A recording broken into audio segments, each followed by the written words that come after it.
President Donald Trump spoke to reporters saying the Iran war will be over soon. He said the conflict will end when Iran is no longer a threat to the U.S., Israel, or any of our allies. He said the missions in Iran have been highly successful. And this is video from Tehran this morning where oil storage tanks were still burning following Saturday's airstrikes. Over the weekend, Iranian leaders announced that their former supreme leader's son will become the new supreme leader.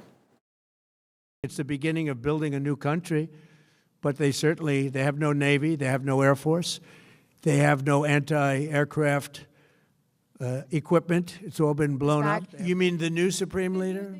You mean the son? How can there be an Iran with Well, another I don't want to say that, but I was disappointed because we think it's going to lead to just more of the same problem for the country.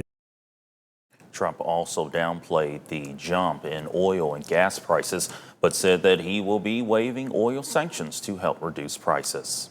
And now here, if you take a look at your screen, here's a look at gas prices in our area this morning.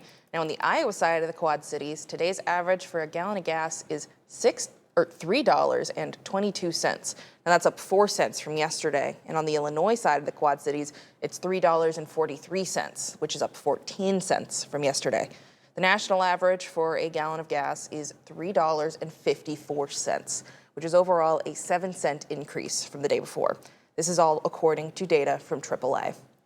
President Trump is defending recent military strikes after reports that one explosion occurred near a school in the war zone.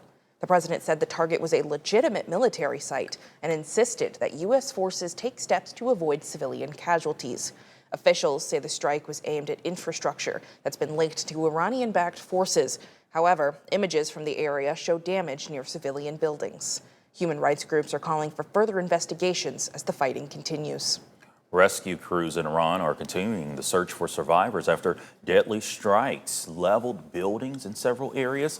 Video released by emergency responders shows rescuers digging through rubble with their hands and heavy equipment to reach people trapped beneath collapsed structures. In at least one case, crews were able to pull a survivor out alive.